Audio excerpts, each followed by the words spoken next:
ژوند یو څو ورځې دی، په پردو سوچونه یې مه خرابوه، ښکلی ژوند تېر کړه.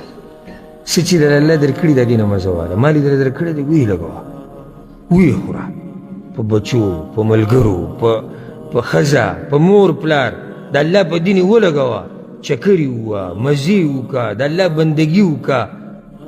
دومره ټیم موږ سره نشتي چې زه ستا په باره کې او ته زما په باره کې سوچونه کې او خپل خوبونه او خپل ژوند خراب کړو.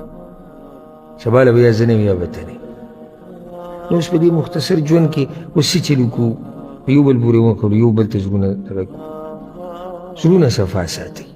تأن ولا تعجل بلومك صاحبا لعل له عذرا وأنت تلوم.